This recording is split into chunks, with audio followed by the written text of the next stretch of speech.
linknya ini biar nanti sama-sama kita telaah bersama sebagai pengkayaan ya. Kembali lagi ke sini coba. Oke. Berbeda dengan Quran, nampaknya Quran lebih presisi dalam menyebutkan istilah bagi penguasa Mesir, di mana di dalam kisah Musa dan Yusuf, Quran membedakan penyebutannya. Nah, saya bertanya nih, akankah Bible melakukan anakronisme sejarah, atau nampaknya Bible lupa terhadap kisah masa lampau yang seharusnya terjadi? Nah, di sini saya mencoba menjawab ya video sebelumnya yang disampaikan oleh ini pendeta ini ya, bahwa kesalahan fatal Al-Quran. Nah, ternyata kan terbukti kan, silahkanlah dicek nih, Al-Quran merubah kisah dalam Alkitab. Bukan merubah, Quran itu mendudukan meluruskan ya, membenarkan. Maksud membenarkan di sini adalah meluruskan ya.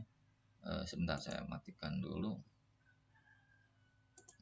Jadi Quran ini meluruskan ya kisah Yusuf yang seharusnya. Nah, nanti selanjutnya nanti kita lihat bagaimana perbedaan Bible dan Quran di kisah Yusuf. Saya sudah mencoba menampilkan banyak ya, baik dari sisi ketika awal-awal nih Nabi Yusuf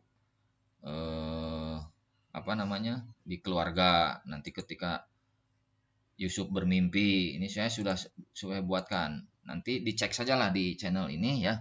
Selanjutnya video-video terkait berbedanya itu seperti apa. Mudah-mudahan bisa menjawab permasalahan pendeta ini yang mengatakan kesalahan fatal Quran atau Quran merubah. Jadi yang benar yang mana gitunya.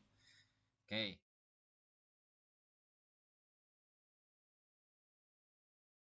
Assalamualaikum warahmatullahi wabarakatuh.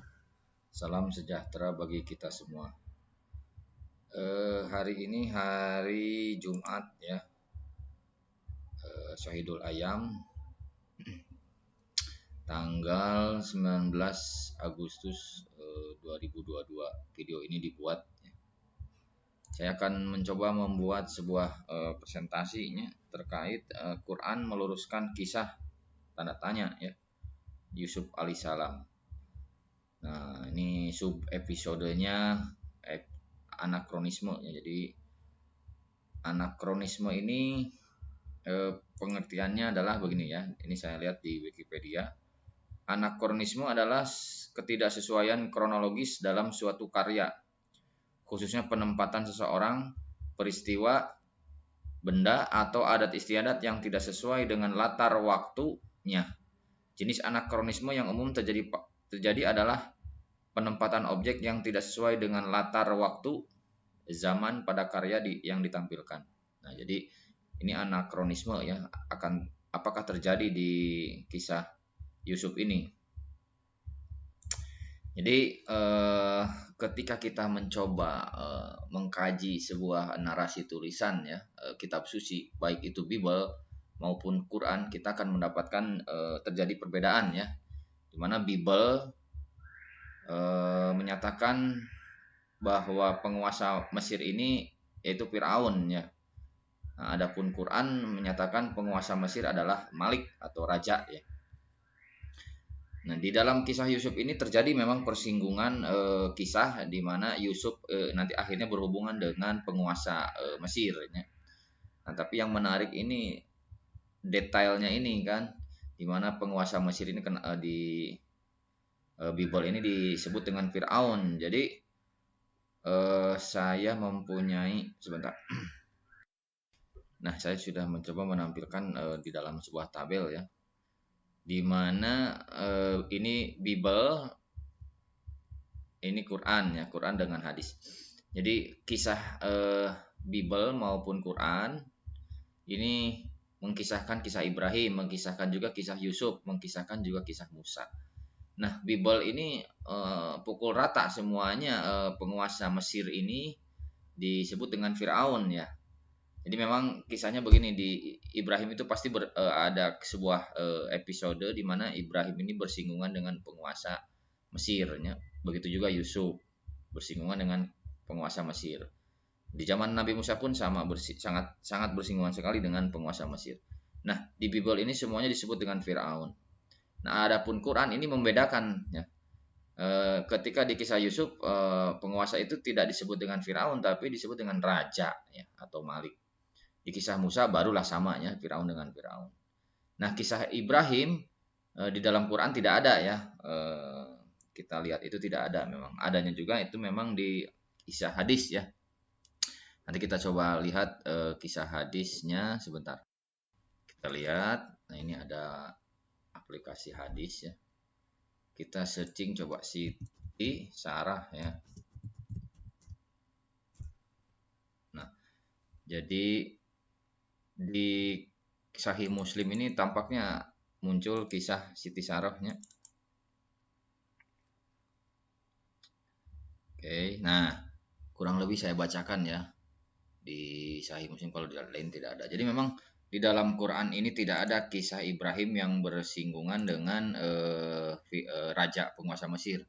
Namun di hadis kita bisa lihat hadis ini menyatakan ada sebuah kisah Ibrahim ini bersinggungan ya dengan penguasa Mesir.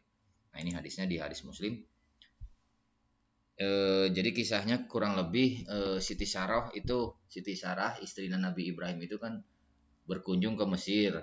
Nah, nampaknya Ibrahim di sini berbohong ya, dan berbohong ini disoroti oleh hadis Muslim ya, bahwa terjadi kebohongan Nabi Ibrahim. Salah satunya ini ya ini ketika menyembunyikan Sarah, di mana Sarah bukan disebut istrinya tapi agar selamat ya, tapi disebut dengan adiknya, kurang lebih gitulah.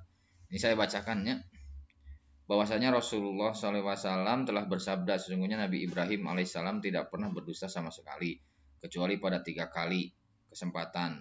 2 kali dusta yang berkaitan dengan zat Allah, yaitu ucapan Nabi Ibrahim yang berbunyi, sesungguhnya aku sakit, Quran surat As-Saffat, dan ucapan yang berbunyi tapi berhala yang paling besar inilah yang telah melakukannya. Nah, ini ketika Ibrahim berbohong ketika menghancurkan berhala-berhala ya di negeri Namrud.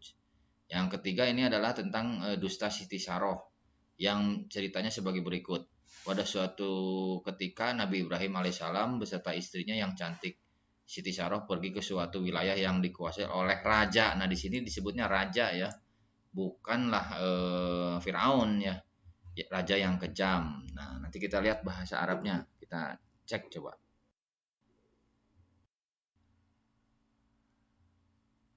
Nah, ini ya, ya tamalaka, malaka itu malik ya. Jadi ini, jadi bukti bahwa di hadis ini hubungan atau persinggungan kisah antara Ibrahim dengan penguasa Mesir ini tidak disebut Firaun tapi disebut dengan raja atau maliknya. Jadi kembali lagi ke yang tadi sini. Jadi adanya hanya di hadis kisah Ibrahim berhubungan dengan penguasa negeri Mesir ini. Ya. Nah, yang kedua nih Yusuf, tetap Bible ini konsisten dengan Firaun ya. Gitu. Kalau yang Quran ini disebutnya dengan raja. Saya mempunyai sebuah artikel di Quranic Accuracy Bible. Nah, ini lihat. Ini coba kecilkannya, kita baca saja. Penggunaan kata Firaun dalam Alkitab. Firaun itu Farao ya, Far'a asalnya Far'a. Nah, cuman karena bahasa Koptik jadi Farao lah ya. Nah, menurut kitab Kejadian zaman Abraham disebut Firaun. Jadi ketika zaman Ibrahim itu tetap Firaun ya. Ini kitabnya ya. Mendatangkan penyakit yang Firaun, Abraham kan, makanya Firaun. Nah, sekarang pada zaman Yusuf atau Joseph. Pada zaman Joseph juga Firaun ini. Jadi Firaun memanggil Yusuf dan dia segera ini di kitab Kejadian ya 41. Kemudian Yusuf berkata Firaun. Nah, di zaman Nabi Musa pun sama ya, Firaun. Jadi memang sesuai dengan yang tabel saya tuliskan di sini, konsisten ya Bible dengan menyatakan penguasa Mesir ini Firaun. Dari Alkitab atau Bible ini studi kata Firaun tuh di Abraham ya, kisah Abraham, kisah Yusuf, Yosef, dan kisah Musa. Semuanya menggunakan penguasa Mesir itu dengan istilah Firaun. Nah, bagaimana dengan Al-Quran. Nah, kalau Al-Quran ini tidak membedakan ya raja dan Fir'aun. Jadi istilah raja itu untuk kisah Yusuf. Nah, kita bisa lihat di surat eh, mana coba ini surat 12 ya, surat 12 itu kisah Yusuf. Kita lihat ini Malik kan. Malik itu berarti raja. Jadi di kisah Yusuf itu Malik bukan Firaun.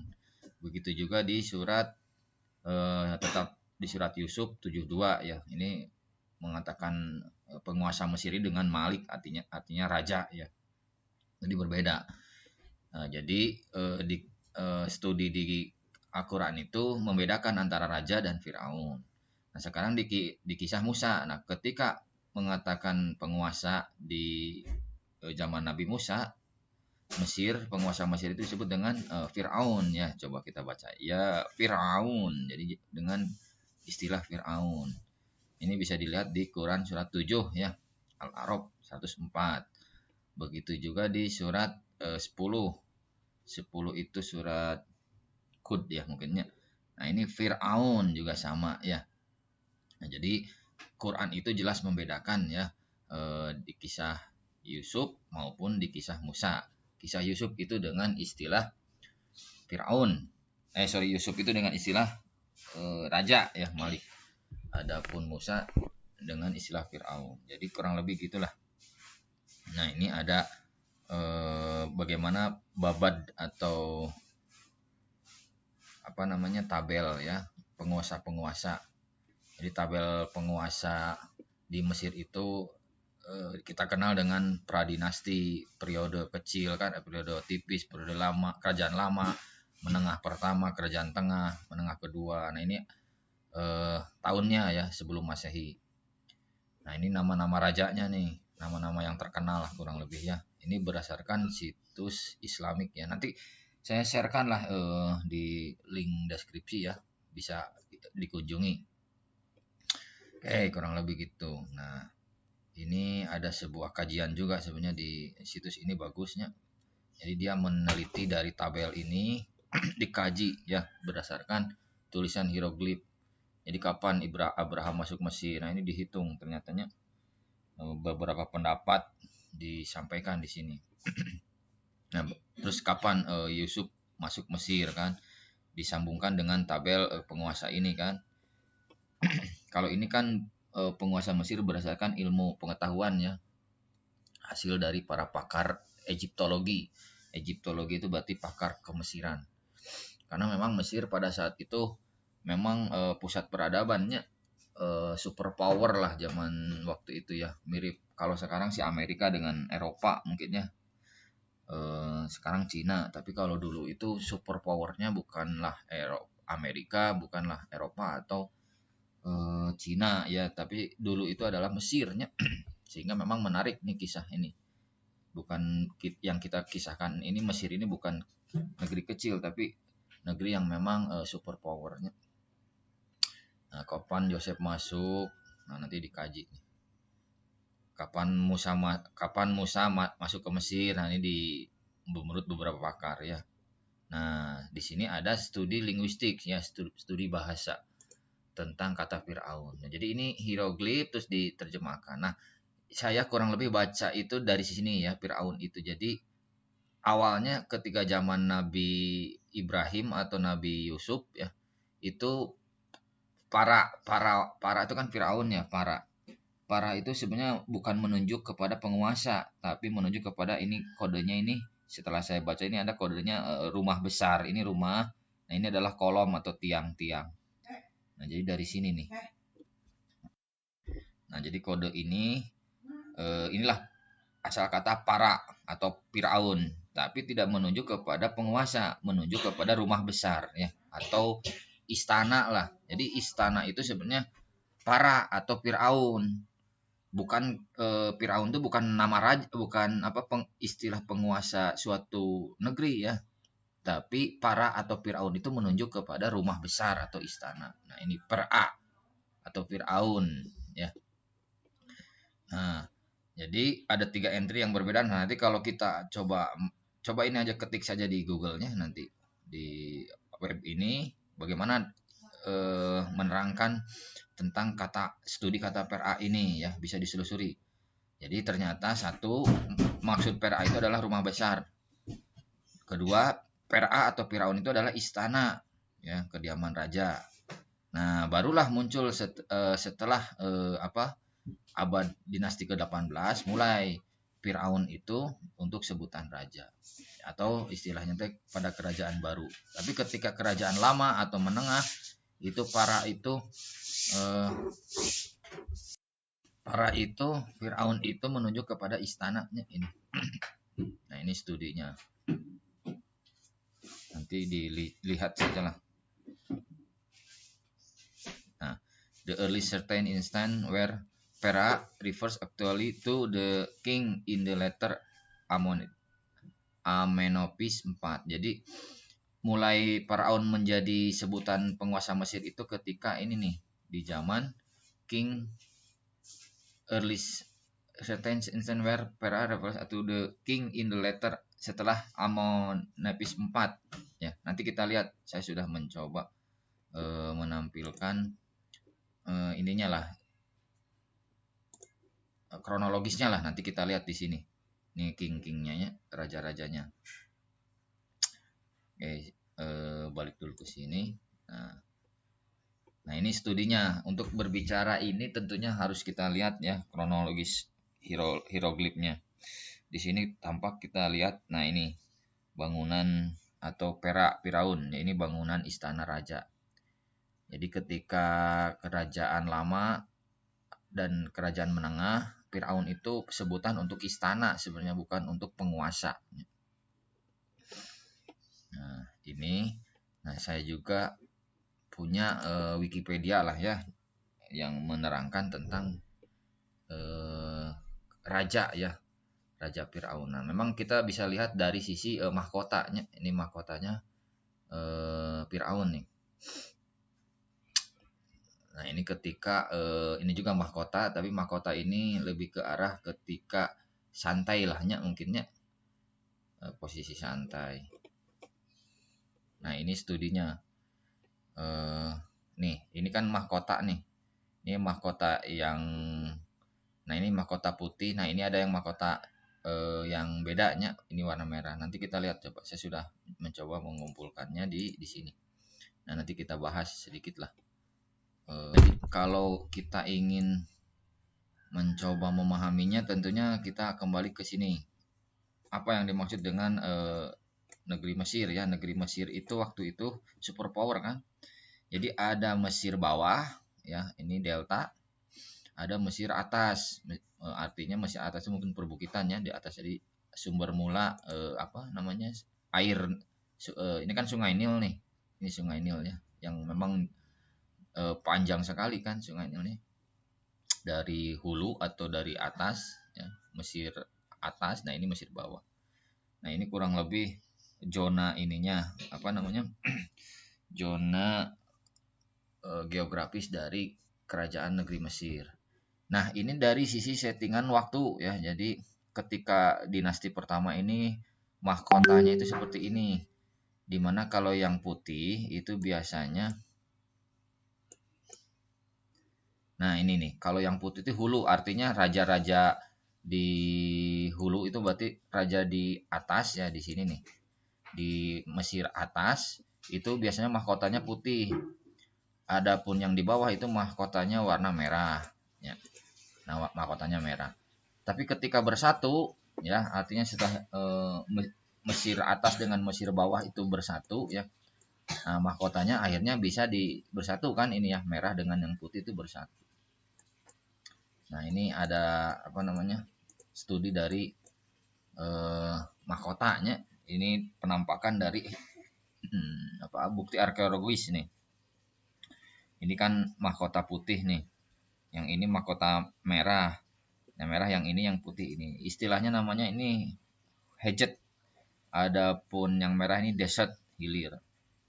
Nah, nanti kalau bersatu ya, kerajaan itu bersatu baik hulu maupun hilir. Nah, ini digabung ya kurang lebih. Nah, kapan bersatunya negeri Mesir hulu dan hilir ternyata sudah terjadi ketika di dinasti pertama. Jadi Mesir ini periodenya dinasti pertama Ini bukti penemuan arkeologisnya ya, yang kurang lebih menggambarkan inilah. Coba kita zoomnya.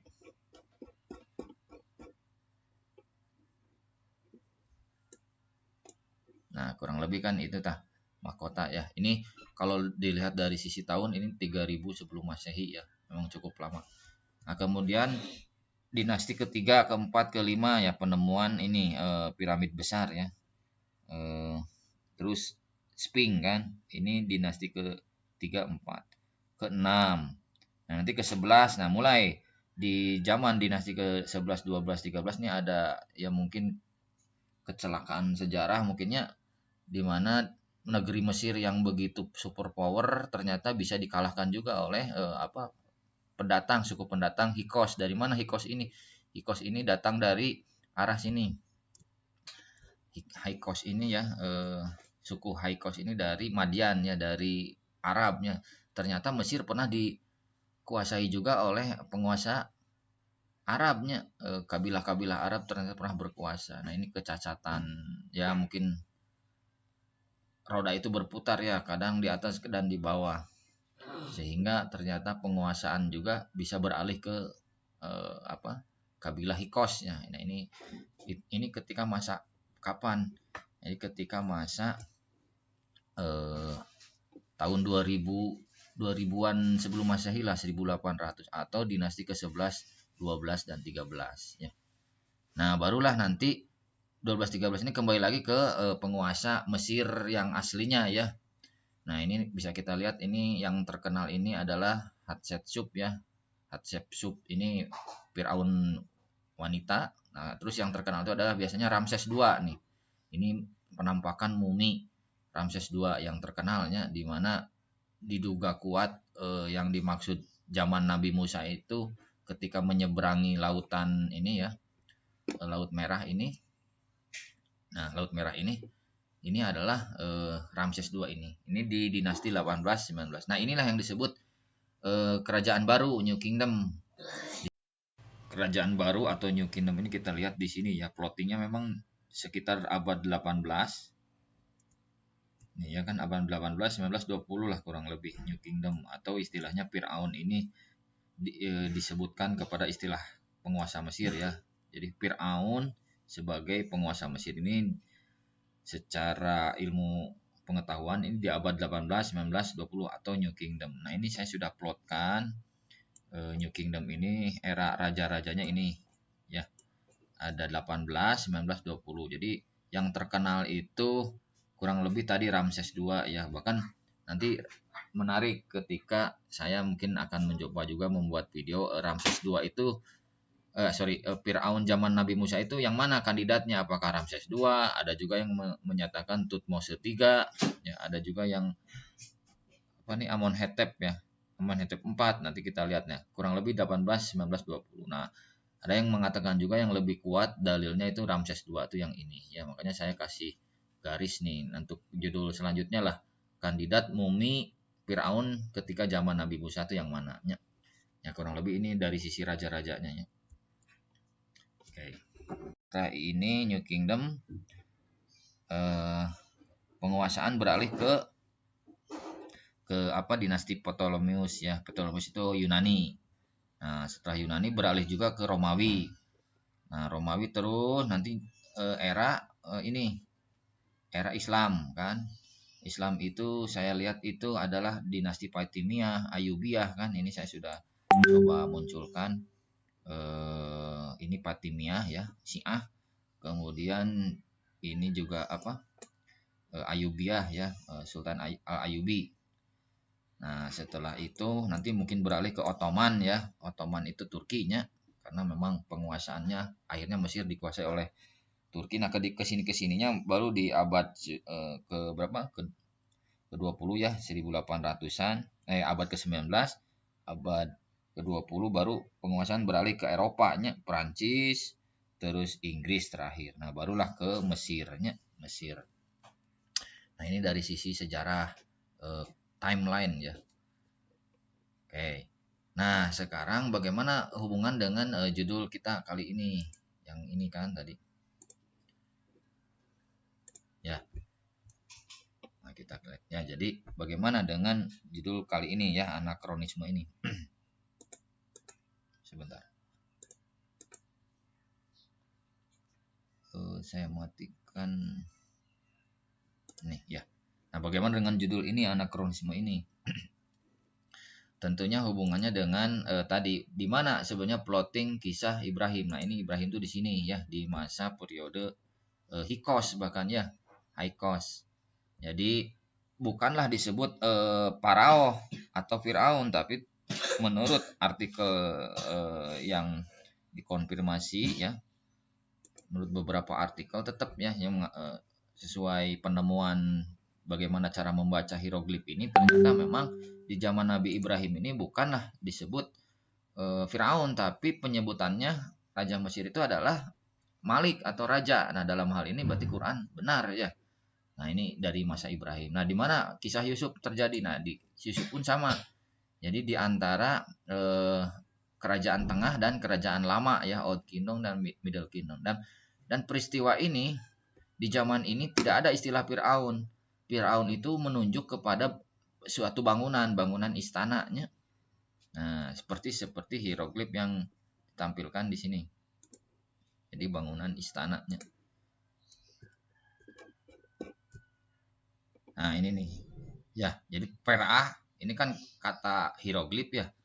Aksara hieroglif ketika diterjemahkan artinya Perah. Perah itu berarti Firaun. Nah, Firaun ini ketika tidak disebutkan sebagai raja tapi sebagai bangunan istana. Nah, ya. Jadi ketika dari sini ke atas, istilah Firaun itu bukan raja tapi bangunan istana dari sini ke sini ya. Tapi ketika dari sini ke sini, kerajaan barulah bergeser, makna Firaun itu menjadi rajanya. Nah, kita lihat Musa itu di mana posisinya. Nah, di sini Nabi Musanya. Ini kan Nabi Ibrahim, Nabi Yusuf, Nabi Musa. Nah, dalam hal ini berarti terjadilah anakronisme ya. Anakronisme yang terjadi di dalam Bible. Mana coba saya lihat. Ya. Jadi Bible ini mengatakan penguasa Mesir Firaun di zaman Nabi Yusuf. Nah, tapi Quran mengatakan di zaman Nabi Yusuf ini adalah raja. Nah, mana yang benar? Tentunya anakronisme terjadi ini. Di mana Bible kan jelas memukul rata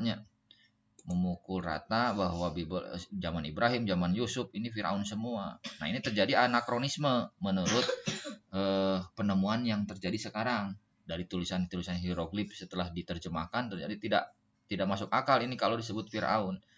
Kalaupun mau disebut benar itu adalah di zaman Ibrahim dan Yusuf ini adalah Malik atau raja dan raja. Baru ketika zaman Nabi Musa ini Firaun. Ya, jadi terjadi anakronisme. Kesalahan mana coba anakronisme. Nah, anakronisme adalah ketidaksesuaian kronologis dalam suatu karya, khususnya penempatan seseorang, peristiwa, benda, atau adat istiadat yang tidak sesuai dengan latar waktunya. Jenis anakronisme yang umumnya terjadi adalah penempatan objek yang tidak sesuai dengan latar waktu zaman pada karya yang ditampilkan. Nah, kurang lebih gitulah. Nah, saya membuat sebuah kesimpulan dari semua yang ini ya.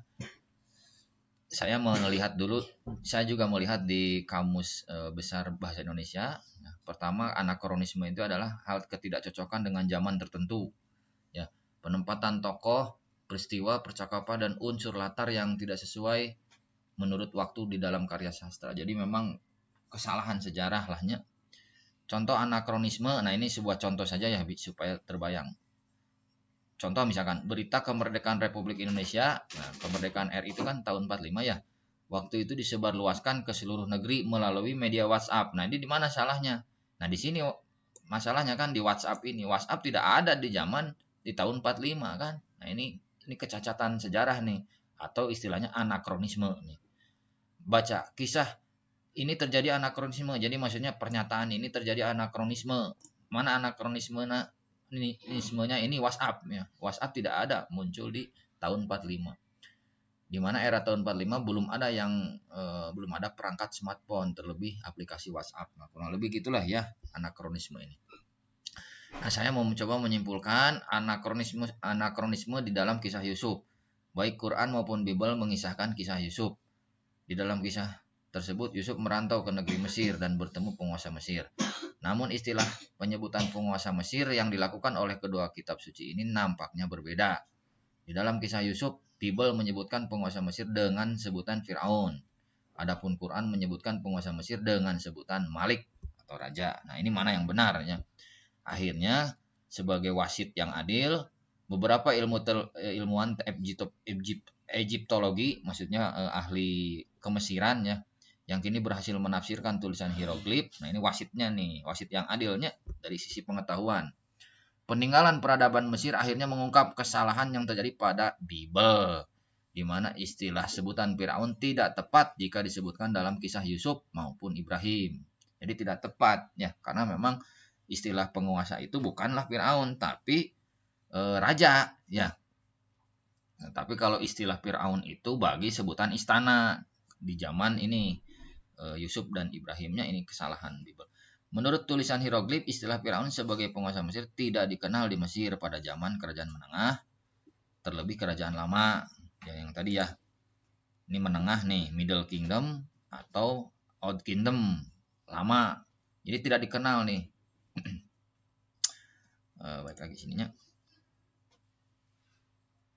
Lama atau di zaman Yusuf maupun Ibrahim. Istilah Firaun baru dikenal Mesir pada masa periode kerajaan baru sekitar dinasti ke-18 atau di zaman Musa ya. Jadi ini baru dikenalnya istilah Firaun sebagai penguasa itu di sini. Di dinasti ke-18-an lah kurang lebihnya. Sesuai artikel-artikel yang memang saya tadi sampaikan baik di Wikipedia ya maupun di sini. Nanti saya sampaikan lah ini linknya ini biar nanti sama-sama kita telaah bersama sebagai pengkayaan ya. Kembali lagi ke sini coba. Oke. Berbeda dengan Quran, nampaknya Quran lebih presisi dalam menyebutkan istilah bagi penguasa Mesir, di mana di dalam kisah Musa dan Yusuf Quran membedakan penyebutannya.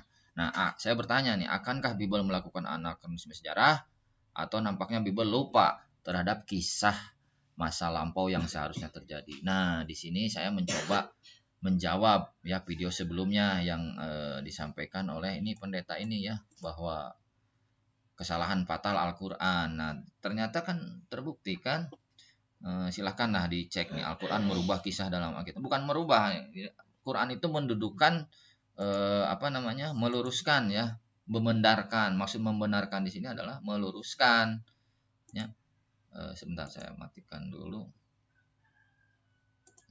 Jadi Quran ini meluruskan ya kisah Yusuf yang seharusnya. Nah, nanti selanjutnya nanti kita lihat bagaimana perbedaan Bible dan Quran di kisah Yusuf. Saya sudah mencoba menampilkan banyak ya, baik dari sisi ketika awal-awal nih Nabi Yusuf di keluarga, nanti ketika Yusuf bermimpi, ini saya sudah buatkan, nanti dicek sajalah di channel ini ya. Selanjutnya video-video terkait berbedanya itu seperti apa, mudah-mudahan bisa menjawab permasalahan pendeta ini yang mengatakan kesalahan fatal Quran atau Quran merubah, jadi yang benar yang mana gitunya. Oke, mungkin itu saja video kali ini. Saya mengundang di kolom komentar terkait jika lo memang ada kesalahan ya atau mau didiskusikan pun nanti insya Allah saya jawab ya. Cukupkan sekian. Kalaupun ada benar itu datang dari Tuhan yang Maha Esa gitu ya. Kalaupun ada kesalahan jelas itu datang dari egoisme saya. Saya cukupkan sekian. Assalamualaikum warahmatullahi wabarakatuh.